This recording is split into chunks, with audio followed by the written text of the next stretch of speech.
Hey everyone, day one of the NCAA tournament is in the books, and what a day it was.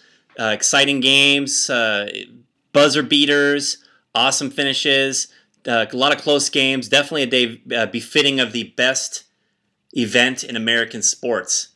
Now, I must say, however, I absolutely sucked today. Yes, I had an uncharacteristically weak showing. I was the victim of not one, not two, three buzzer beaters, three times. I had victory snatched away in the final seconds, and I must say the pain is immense. Yes, the pain is immense. What a horrible showing, by the way, by the Big East. Georgetown routed by Ohio U. Notre Dame ousted by Old Dominion. Marquette bounced by UW, and Villanova deserved to lose. And oh, how I would have loved to have seen that happen with as many of you that have Villanova in your Final Four. That is a joke. Standings. 14 for 16. Congratulations are in order to Kathleen Woods, former champion, and Jean Powell Dolan. Yes, there are two chicks leading the pool once again. This cannot happen, people. Let's go. Let's step it up, fellas. 13 for 16. Nice job. Andrew Van Wy, Chase Larson, Tyler Doubt, and Mike Schmidt also. How'd that happen? 12 for 16. Dave Powders, Justin Cofield, Jill Downing, former champion, Chris Dennis, Mike Dowd, Larry Manley, John Kane, Lisa V, Kevin Donahue, and also Show235, also known as Chris M. Who are you? Identify yourself. All right, if you got 11 or 10, whatever, it's not even worth mentioning. But these people stunk it up. 9 for 16. A horrid showing, including me, Tom Skowski, Kevin Lunn, Earl Kelly, Harold Williams, a former champion, flash in the pan, hasn't done jack since then. Adam Kerchak, Chris Oakes, always near the bottom. And also Philip Raphael, who are you? And Cold Beer, also known as Colvier, who are you? Please identify yourself if I do not know who you are.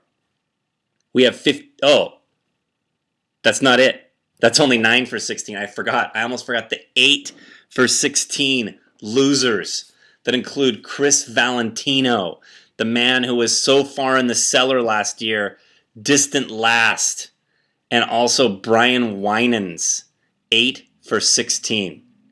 You suck.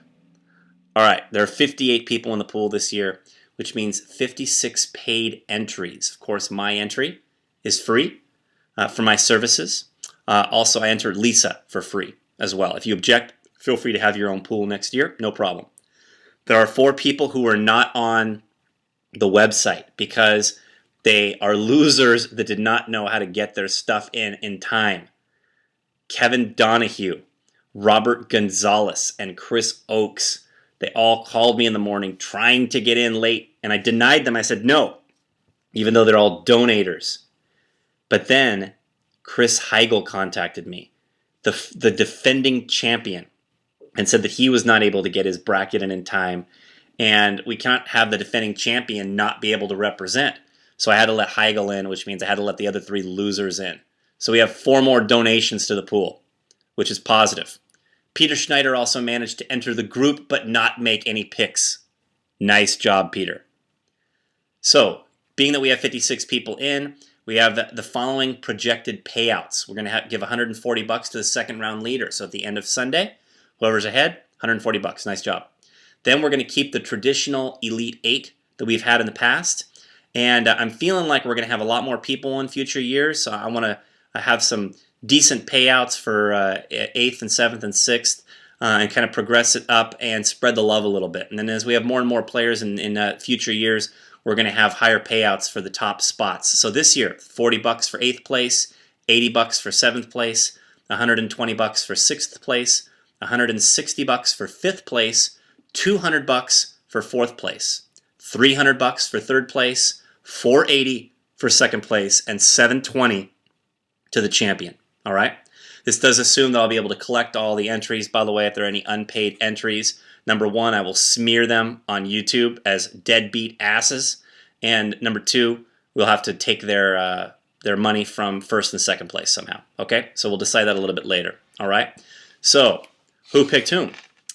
Let me tell you this. 38 people in our pool picked Kansas. No surprise. The Jayhawks overwhelming favorites this year. But not a good idea to have Kansas as your pick if you did not plan on excelling in the early rounds, because you'll have a lot of people ahead of you with the exact same picks and never be able to catch up. Such is life right now for me. Kentucky. 10 people took Kentucky. 4 people took Duke. Duke sucks, but Duke, of course, has the most ridiculous bracket ever given to a number 1 seed in the history of tournaments. Chris Oakes, Tom Skowski, Andrew Van Wy, Mike Schmidt all took the Blue Devils. 3 people took West Virginia, by the way. Tracy Kane, Eric Allred, Evan Price. 1 person took Syracuse, Chris Cooper. Very nice strategic pick right there, Coop. 1 person took Ohio State, Joe Shoup. They're not going to get by Kansas. And 1 person took Michigan State. Yes, that was not Jeff Bry, and it was not Chris Heigl. It was, ladies and gentlemen, John Kane. John Kane picked Michigan State. John, if Michigan State wins the pool, number 1, I will pay for your entry in the pool forevermore, as long as you and I are alive. Number 2, I will pay for whoever finished in the top 20 this year. I'll pay all of their entries next year in the pool if Michigan State wins. They have 0% chance, by the way. So thank you very much for your donation. A couple last things I want to say. I want the executives at CBS to understand something. San Diego State is not in the Bay Area. BYU is not in the Bay Area. University of Washington is not in the Bay Area. All right, we do have our own CBS affiliates here. It is possible, people, to give us the best, most competitive, most exciting game, not the game played by some random team that's in the West. We don't care about BYU here in the Bay Area, and we certainly don't care about teams in Southern California. We hate them all, as a matter of fact. So I don't know why CBS has to keep giving us the games from Western teams instead of the best game possible. So today, I bucked up $69 in the middle of the day to purchase DirecTV's March Madness package so that now I can pick exactly whatever game I want anytime I want. So that was very positive. Thank you, Joe Shoup, for that suggestion. If Friday is half as exciting as today was, it's going to be a great day. Some big games for me include Minnesota over Xavier. I need that to happen. Missouri over Clemson. Those are 2 toss-ups. Also Gonzaga over Florida State, which I really like, and Cal over Louisville, which I don't like, but I'm going Homer and going with the Cal Bears and rooting for the Bears. Also, keep in mind my guarantee that Temple will rout Cornell. You'll be seeing that on Friday. Those of you that pick Cornell, that is a joke. You're out. All right, I'll be back Friday with another update. Not sure if I should sign off tonight with a quote from Jim Rohn and say that I have messed up today, or a quote from Jim Rome and say I'm out. So I will just leave by saying I'm looking forward to the games on Friday, and I'll be back with another update Friday night.